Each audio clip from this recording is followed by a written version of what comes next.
Okay, good morning students. Today I will discuss about Raoult's law. Today I will discuss about Raoult's law. There are two types of Raoult's law. It means Raoult's given two types law. First law in which solution containing two volatile liquids. It means ऐसा solution जिसमें जो solution दो volatile liquids को लेकर के बनाया जा रहा है, तो उस सॉल्यूशन के लिए उन्होंने राउल्ट्स ने अपना एक लॉ दिया था कॉन्टेनिंग टू वोलेटाइल लिक्विड। दोनों लिक्विड्स क्या हो, वोलेटाइल हो। It means non volatile liquids ना हो, वोलेटाइल लिक्विड्स पूरी तरह से हो। इट मींस वन लिक्विड क्या है, सॉल्यूट हमारा है, और अदर लिक्विड क्या है, सॉल्वेंट है। तो सॉल्यूट और सॉल्वेंट ये मिलकर के क्या बना लेंगे, सॉल्यूशन का फॉर्मेशन कर लेंगे। इट मींस राउल्ट्स ने जो लॉ दिया है वो टू टाइप्स का लॉ दिया है। फिर से समझिए, one law containing two volatile liquid and other law for Raoult's law क्या है कि solution containing one volatile and other one is non volatile। तो यहाँ पर जो हम डिस्कस करने चल रहे हैं वो two volatile liquids के लिए डिस्कस कर रहे हैं। तो first liquid is solute and other one is solvent change into solution। We are giving a figure for this। First figure for liquid A, this is liquid A container and this is liquid B container। ठीक है ना, liquid B is our solvent and liquid A is solute। अब liquid A जो हमारा solute है उसके लिए जो हमने वेपर प्रेशर लिया है वो वेपर प्रेशर कितना लिया है, P naught A। Because pure condition में जो लिक्विड्स होते हैं उसके लिए जो हम वेपर प्रेशर लिखते हैं वो किस टर्म्स में लिखते हैं, नॉट के टर्म्स में ही यूज करते हैं। तो P नॉट A क्या है, vapour pressure of liquid A in pure condition. It means solute का वेपर प्रेशर, जो सोल्यूट है उसका वेपर प्रेशर कितना है, P naught A।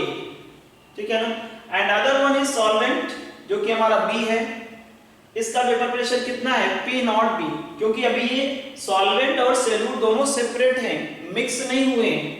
It means solution को फॉर्म नहीं किए हुए हैं। उस कंडीशन में ये इसका वेपर प्रेशर सॉल्वेंट का P नॉट B है और लिक्विड A जो कि सोल्यूट है उसका वेपर प्रेशर कितना है, P naught A in pure condition.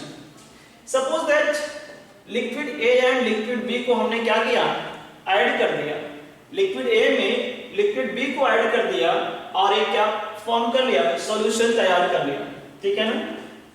Suppose that ये जो हमारा रिंग है इसको हम क्या कर ले रहे हैं, ये लिक्विड B को इंडिकेट कर रहा है। This is for liquid B and this is liquid A। ये लिक्विड A के लिए है और ये लिक्विड B के लिए। ठीक है ना। अब लिक्विड B को हमने डाल दिया लिक्विड A में, सॉल्यूशन तैयार हो गया। अब यहाँ पे हमने ये सपोज किया कि लिक्विड A का जो मोल फ्रैक्शन हमने यूज किया है वो क्या यूज किया है, XA। XA is the mole fraction of liquid A। It means liquid A और लिक्विड B को बनाने में दोनों के अपने अपने मोल फ्रैक्शन यूज हुए हैं। लिक्विड A का मोल फ्रैक्शन XA यूज हुआ है सॉल्यूशन को फॉर्म करने में, और लिक्विड B का मोल फ्रैक्शन XB यूज हुआ है। This is XB for liquid B। ठीक है ना। अब दोनों का मोल फ्रैक्शन लिया और ये सॉल्यूशन तैयार हो गया। अब सॉल्यूशन तैयार होने पे दोनों कंपोनेंट्स का जो वेपर प्रेशर होगा वो अपना अलग अलग वेपर प्रेशर होगा। अब क्योंकि ये प्योर तो रह नहीं गया, ये हमारा सॉल्यूशन कैसा हो गया, इम्प्योर सॉल्यूशन हो गया। तो इम्प्योर सॉल्यूशन के लिए लिक्विड A का वेपर प्रेशर अब चेंज हो गया और लिक्विड B का भी वेपर प्रेशर क्या हो जाएगा, चेंज हो जाएगा। क्योंकि सॉल्यूशन की कंडीशन में आ गया ना। जब तक दोनों सेपरेट थे, प्योर कंडीशन में थे, उस टाइम पर इसका vapour pressure P naught A था, इसका vapour pressure P naught B था। सॉल्यूशन बनने के बाद वेपर प्रेशर चेंज हो जाएगा, क्योंकि सॉल्यूशन बनने के बाद उसमें जो मॉलिक्यूल्स होते हैं उसमें इंटरमॉलिक्यूलर फोर्सेस इंक्रीज कर सकते हैं या डिक्रीज कर सकते हैं बिटवीन A एंड B। उस कंडीशन में जो वेपर प्रेशर हो जाएगा वो चेंज हो जाएगा। अब सपोज दैट सॉल्यूशन की फॉर्म में जो लिक्विड A है उसका वेपर प्रेशर कितना हो गया है, PA। P नॉट A से क्या हो गया है, PA, partial vapour pressure. This is called partial vapour pressure. Partial vapour pressure PA for liquid A, और इसी में लिक्विड B भी है, partial vapour pressure for liquid B, PB। ठीक है ना। सॉल्यूशन बन गया। अब इस सॉल्यूशन का जो टोटल वेपर प्रेशर बनेगा वो क्या बनेगा, PT. PT is the total vapour pressure of solution. और ये क्या होगा, दोनों पार्शियल वेपर प्रेशर को हम सम कर लेंगे। The sum of partial vapour pressure of liquid A and liquid B is called total vapour pressure of solution. Solution जो बन गया उसका वेपर प्रेशर कितना हो गया, पीटी हो गया। PT is equal to PA plus PB. It clear? After this suppose that P naught B is less than P naught A। अब हमने यहां पे सपोज किया because we are taking here two liquids, liquid A and liquid B, दोनों liquid हैं, different liquids होंगे। तो ये हो सकता है कि लिक्विड A और लिक्विड B का दोनों का वेपर प्रेशर भी तो डिफरेंट होगा, वेपर प्रेशर भी दोनों का डिफरेंट होगा, क्योंकि दोनों की जो मॉलिक्यूल्स होंगे उसके बीच का जो इंटरमॉलिक्यूलर फोर्स होगा वो भी क्या होगा, डिफरेंट होगा। और उस इंटरमॉलिक्यूलर फोर्स पर डिपेंड कर सकता है वेपर प्रेशर। तो हमने सपोज किया कि यहाँ पे कि जो हमारा लिक्विड B है उसका जो प्योर कंडीशन में वेपर प्रेशर है वो लिक्विड A के प्योर कंडीशन में वेपर प्रेशर से क्या है, कम है। सपोज दैट यहाँ पे आप इसके लिए भी कर सकते हैं, P naught A is less than P naught B or P naught B is less than P naught A। It means liquid B का वेपर प्रेशर कम बनता है प्योर कंडीशन में और लिक्विड A का वेपर प्रेशर क्या होता है, ज्यादा है। ठीक है ना? देन अब यहाँ से राउल्ट्स लॉ स्टार्ट करता है। क्या होता है Raoult's law? According to the Raoult's law the partial vapour pressure of each component in the solution or of the solution, the partial vapor pressure of each component in the solution is directly proportional to the mole fraction of their respective mole fraction। फिर से समझिए, the partial vapor pressure of each component in the solution is directly proportional to their respective mole fraction, It means partial vapour pressure liquid A का क्या है, Pa है, और उसका mole fraction हमने कितना यूज किया है सॉल्यूशन को फॉर्म करने में, ऐसे यूज किया है। Then according to the Raoult's law P is directly proportional to XA।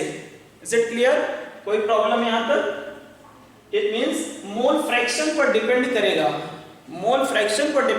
क्या, पार्शियल वेपर प्रेशर। तो यहाँ पे P is directly proportional to XA use किया, then PA is equal to P naught A XA। P naught A क्या लिया गया, proportionality constant use किया P naught A, because P naught A हमारा क्या है, प्योर कंडीशन में क्या है, vapour pressure of liquid in pure condition, तो कांस्टेंट तो रहेगा ही। तो हमने उस कांस्टेंट टर्म्स को यहाँ पे यूज कर लिया P naught A XA।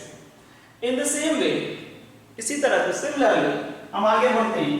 For liquid B the partial vapour pressure of liquid B, यहाँ पे सॉल्यूशन में जो पार्शियल वेपर प्रेशर बन रहा है लिक्विड बी का वो किस पर डिपेंड करेगा, लिक्विड बी के मोल फ्रैक्शन पर डिपेंड कर रहा है।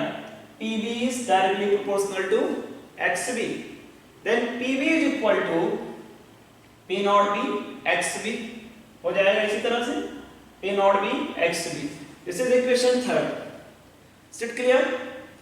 अब यहाँ पे देखिए, ये जो हमारा सॉल्यूशन है दोनों का जो पार्शियल वेपर प्रेशर है सॉल्यूशन में, एक का वो PA इसके इक्वल है और PB इसके इक्वल है।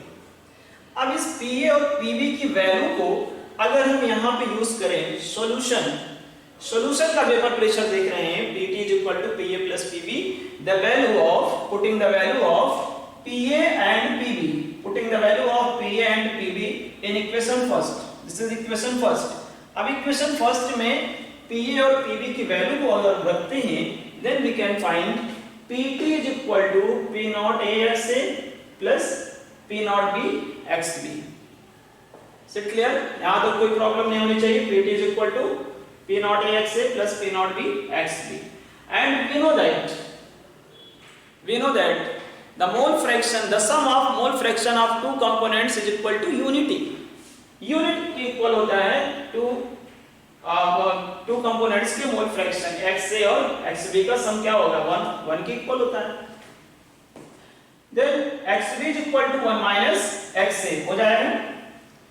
xb is equal to 1 minus xa. xb को हमने क्यों लिया, xa को भी ले सकते हैं, because here we are supposing here p naught b is less than p naught a. Then xb is equal to 1 minus xa. It means mole fraction xb का इसके इक्वल है 1 minus xa. Then pt is equal to p naught a xa. This value p naught a xa plus p naught b. अब xb की जो value है वो किसके equal आ रहा है 1 minus xa. Then p naught b 1 minus xa, right? Then pt is equal to p naught a xa plus p naught b, multiply किया p naught b xa. pt is equal to p naught b, यहां से देखिए p naught b हमने लिया, ये terms आपका ये बन रहा है p naught a xa और दूसरा बन रहा है p naught b xb. तो यहाँ पे जो p naught b है उसको हमने बाहर लिया p naught b plus x से दोनों में x से कॉमन किया, then p naught a minus p naught b. ये बन जाएगा total vapour pressure of the solution in which two components are present. One component is liquid A and other component is liquid B. यहाँ पे two components के लिए हमारा क्या बन जाएगा टोटल वेपर प्रेशर. और किस कंडीशन के लिए है, वेरी वेरी इंपॉर्टेंट, यहाँ पे ध्यान रखिए, ये जो हमारा एक्सप्रेशन बना है इक्वेशन 4, ये इस कंडीशन के लिए है. When p naught b is less than p naught a, then we can find pt is equal to p naught b xa, p naught a minus p naught b. In the same way, अगर ये suppose कर लें हम कि हमारा जो ये two liquids थे, सोल्यूट और सॉल्वेंट, दोनों वोलेटाइल थे, और उस कंडीशन में अगर हम ये कर ले कि p naught a is less than p naught b. अब अगर हम ये मान लें कि हमारा जो लिक्विड a है इसका जो वेपर प्रेशर है प्योर कंडीशन में वो क्या है, कम है किससे, लिक्विड B से. Then we can find this type of expression Pt is equal to, जहां पे P नॉट B यूज किया वहीं पे क्या आ जाएगा P नॉट A आ जाएगा, और XA के प्लेस पे क्या आ जाएगा XB हो जाएगा, एंड P नॉट A के प्लेस पे P naught B minus P naught A. ये हमारा दूसरा एक्सप्रेशन बन जाएगा, और वो कब हो जाएगा, इस कंडीशन के लिए when P naught A is less than P naught B. तो यहां तक क्लियर हो जाना चाहिए. दिस इज राउल्स लॉ, किसके लिए, for the solution containing two volatile liquids. Is it clear? अब इस राउल्स लॉ को हम एक ग्राफ से प्रूव करना चाहते हैं, जिसको हम कहते हैं graphical representation. Graphical representation of the Raoult's law. Graphical representation, graphical representation में जो हम ले रहे हैं यहां पे, उस ग्राफ को ऐसे समझेंगे.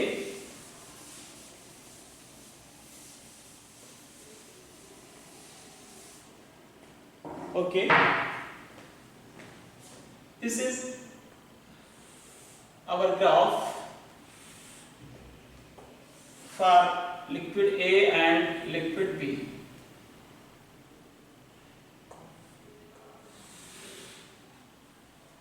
Suppose that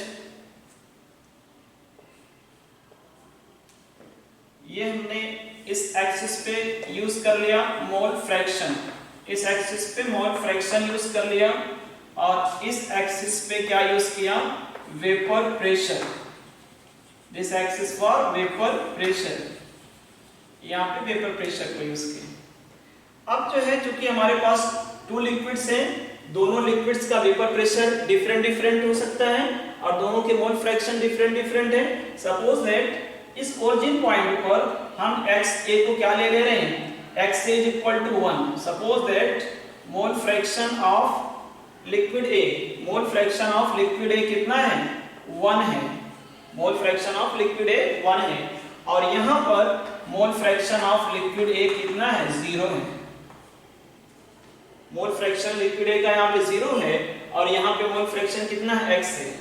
और लिक्विड B के लिए इस पॉइंट पे हमने ले लिया है XB is equal to 0 and here XB is equal to 1. Is it clear? Then देखिए XA is equal to 0 use किया है.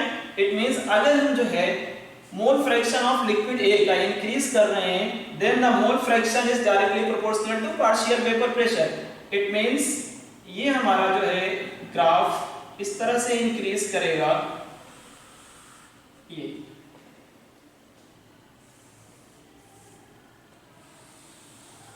ऐसे आएगा, क्योंकि x इज इक्वल क्या है, x is equal to 1, x is equal to 0। This is the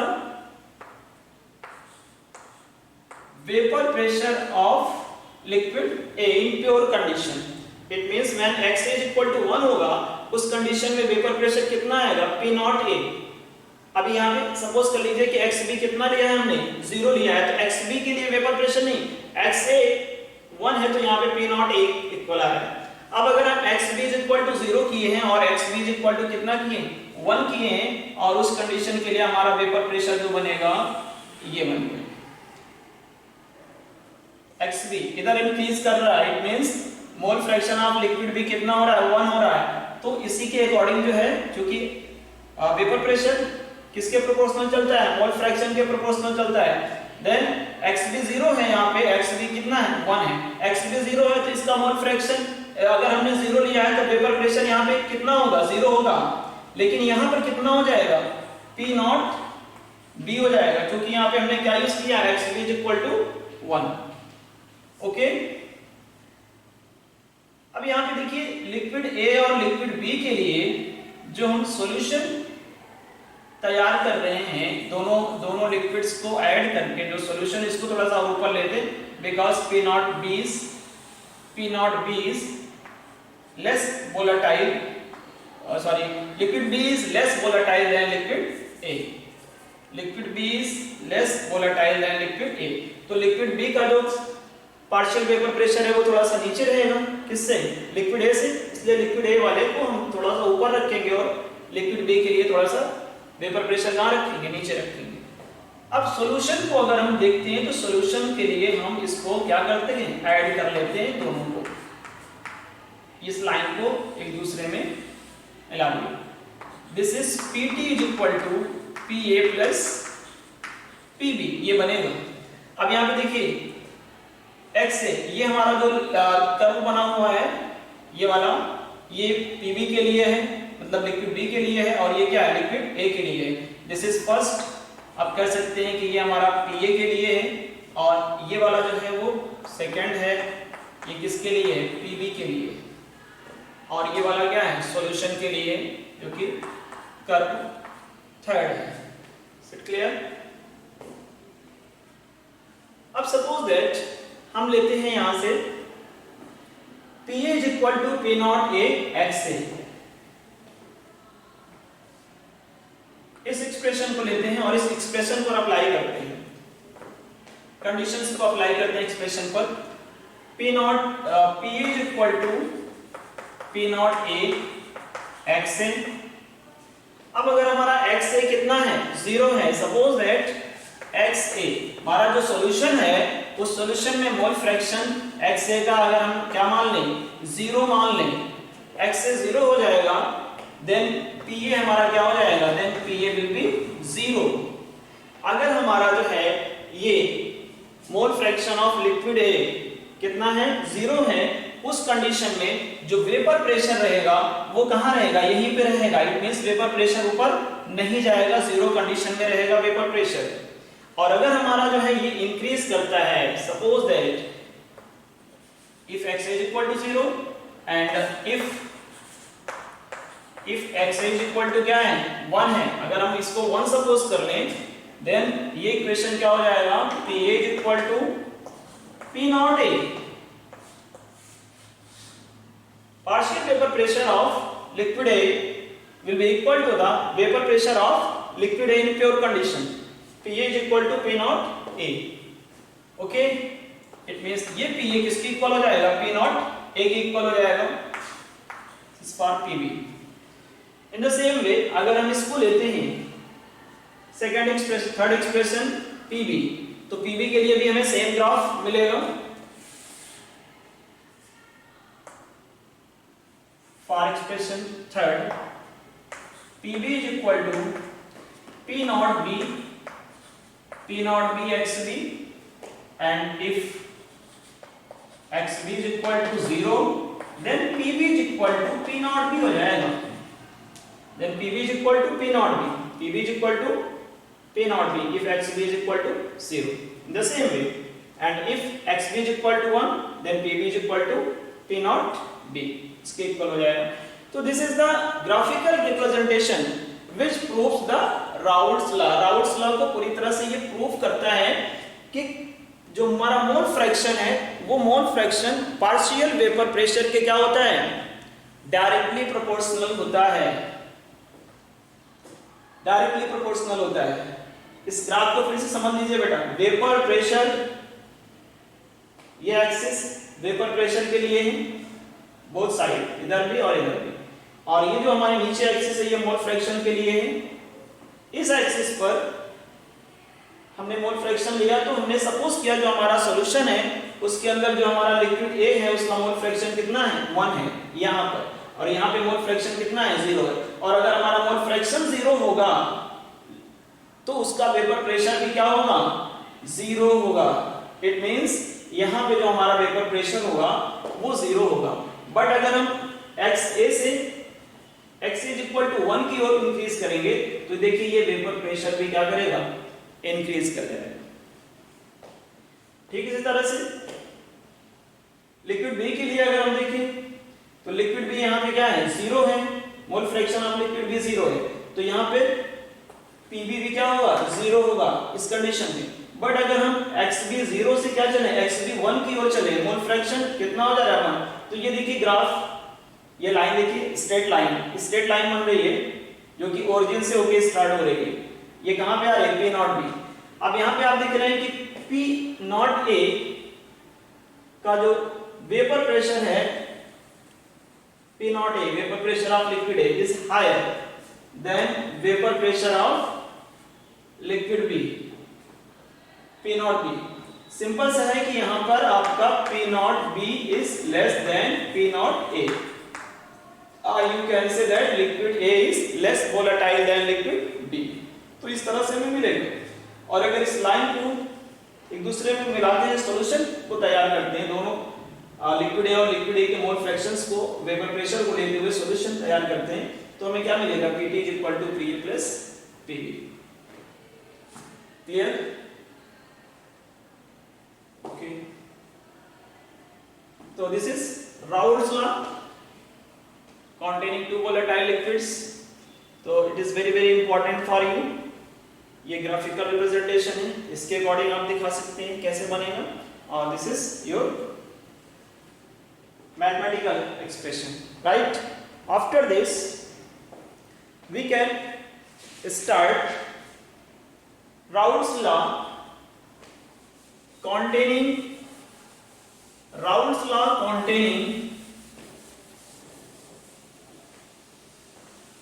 two components. One component is volatile and other component is non-volatile.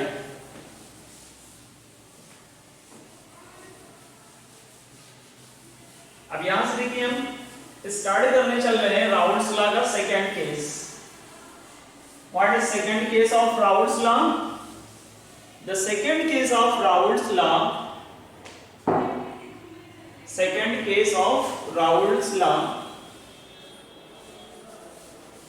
containing two components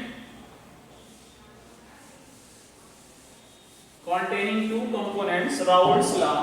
यहाँ पे note करिएगा second case for Raoult's law containing two component.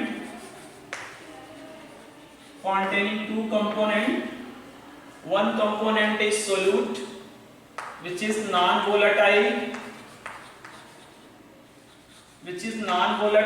and other one is solvent which is volatile. एक हमारा non volatile है और दूसरा क्या है, वोलेटाइल है, और क्या फॉर्म कर रहा है, सॉल्यूशन को फॉर्म कर रहा है. ठीक है, वेरी गुड. यहां से देखिए एक नया एक्सप्रेशन, एक नई कंडीशन क्रिएट हो रही है, और इस कंडीशन में आप क्या देखेंगे कि कैसे जो है जो हमारा सॉल्यूशन बनेगा उस सॉल्यूशन में अगर हम एक वोलेटाइल लेते हैं और दूसरा नॉन वोलेटाइल लेते हैं तो नॉन वोलेटाइल और वोलेटाइल कैसे बिहेव करेंगे एक दूसरे के साथ, इसके अकॉर्डिंग हम लोग चलेंगे। तो first here we are taking a container, two container in which solvent, this is container for solvent, this container for solvent, liquid A like this, okay, and the vapor pressure of this is P0 A, and here we are taking a solution. This is solution.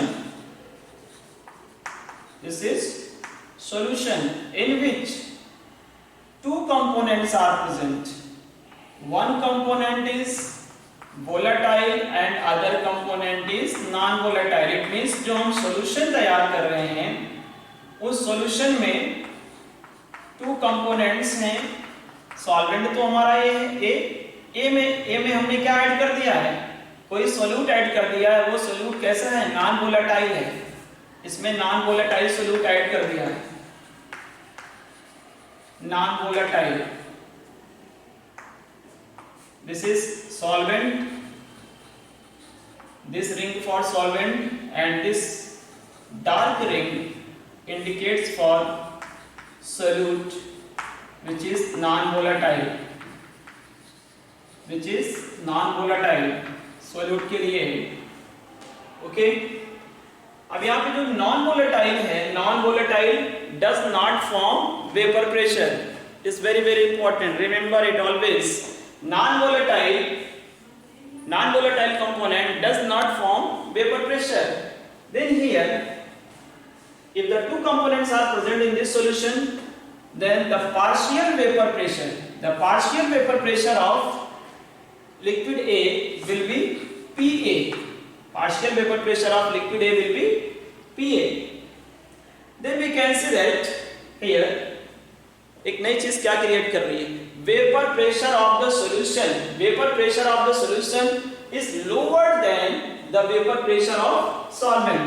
अगर आपने किसी solvent के अंदर किसी non volatile solute को add कर दिया तो उसका जो सॉल्यूशन का वेपर प्रेशर है वो क्या हो जाता है, डिक्रीज कर जाता है। इट मींस अब वो उतना ज्यादा वेपर प्रेशर नहीं बनाएगा जितना सॉल्वेंट की कंडीशन में, प्योर कंडीशन में बना रहा था।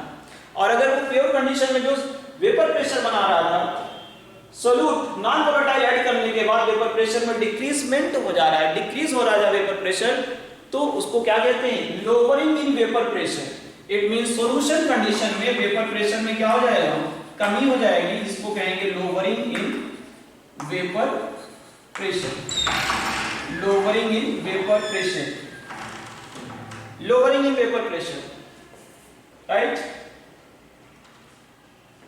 Then we can say that here PA is directly proportional to XA according to the Raoult's law. PA is directly proportional to XA, क्योंकि वेपर प्रेशर जो बन रहा है वो किसका बन रहा है, सॉल्वेंट का बन रहा है, जो कि कितना है, PA है, और जो हमारा जो हमारा नॉन वोलेटाइल सोल्यूट है वो हमारा B है, और उस B का जो नॉन वोलेटाइल सोल्यूट है B है, उस B का जो वेपर प्रेशर है वो क्या है, 0 है। It means P naught B is equal to 0 here. समझिए इसको, P नॉट B क्या होगा, 0 होगा यहाँ पे, क्योंकि नॉन वोलेटाइल वेपर प्रेशर नहीं बनाएगा, तो P नॉट B क्या हो जाएगा, 0 हो जाएगा। तो जो वेपर प्रेशर बनेगा सॉल्यूशन में वो केवल किसका बनेगा, लिक्विड A का बनेगा, और वो लिक्विड A का वेपर प्रेशर किसके प्रोपोर्शनल चलेगा, XA, mole fraction of liquid A के प्रोपोर्शनल चलेगा। Is it clear? Then PA is directly proportional to XA, or you can write PA is equal to P naught A XA. P naught A XA you can write here. Okay? अब यहाँ पे हम देखते हैं, ये तो हमारा बन गया एक्सप्रेशन। अब देखते हैं कि कितना वेपर प्रेशर में लोअरिंग आ रही है, कितना वेपर प्रेशर लो हो जा रहा है। तो यहाँ पे देखेंगे वेपर प्रेशर कितना बन रहा है, और यहाँ पे वेपर प्रेशर कितना बन रहा है। इन दोनों के वेपर प्रेशर का जो डिफरेंस आएगा वो क्या कहलाएगा, लोअरिंग इन वेपर प्रेशर। और उसको कहां से यूज कर सकते हैं, वेपर प्रेशर में डिफरेंस को ले सकते हैं डेल्टा पी से। Then delta P is equal to क्या हो जाएगा, P naught A minus P A, P naught A minus P A, this is the difference in vapour pressure. यहां पे देखिए delta P difference in vapour pressure, P naught A किसका है, liquid A का vapour pressure है, और P A किसका है, इस सॉल्यूशन का वेपर प्रेशर है, केवल लिक्विड ए ही बना रहा है इसमें वेपर प्रेशर। अब इस वैल्यू को, पी ए वैल्यू को क्या है हमारा, पी नॉट ए एक्स है, then we can write delta P is equal to P naught A, या we can write P naught A X A, यहां पे पुट कर सकते हैं ये value P naught A minus P naught A X A, okay. And you know that X A plus X B is equal to 1, X A plus X B is equal to 1, the sum of two component, the mole fraction of sum of two components is equal to 1. Then here xa is equal to 1 minus xb हो जाएगा ये equation, क्योंकि यहाँ पे हम x से लिए हैं मोल फ्रैक्शन ऑफ लिक्विड ए, और यहाँ पे x से मोल फ्रैक्शन जो डिफरेंस बनेगा 1 माइनस xb बनेगा। Then we can write this equation in this form, delta p, putting the value of xa, ऐसे करेंगे, putting the value of xa in equation first,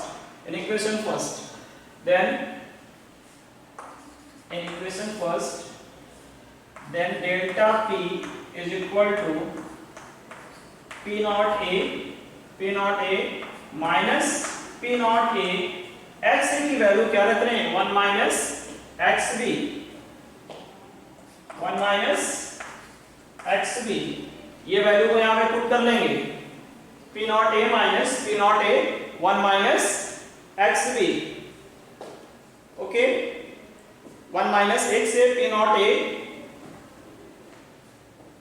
sorry यहाँ पे एक चीज यार चेंज कर लीजिए थोड़ा सा, देखिए यहाँ पे xb p naught a x से यूज किया है हमने उधर, p नॉट a x से, and x is equal to क्या हो जाएगा, 1 minus, suppose that p naught a is greater than p naught a, p naught a is greater than pa, p naught a is greater than pa, then we can write here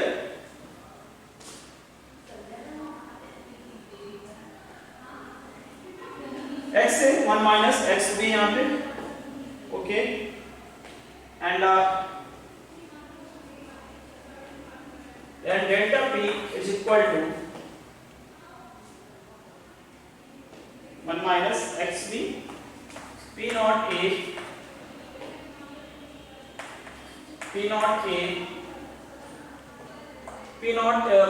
a minus p naught a 1 minus xb, 1 minute, wait for 1 minute. After this,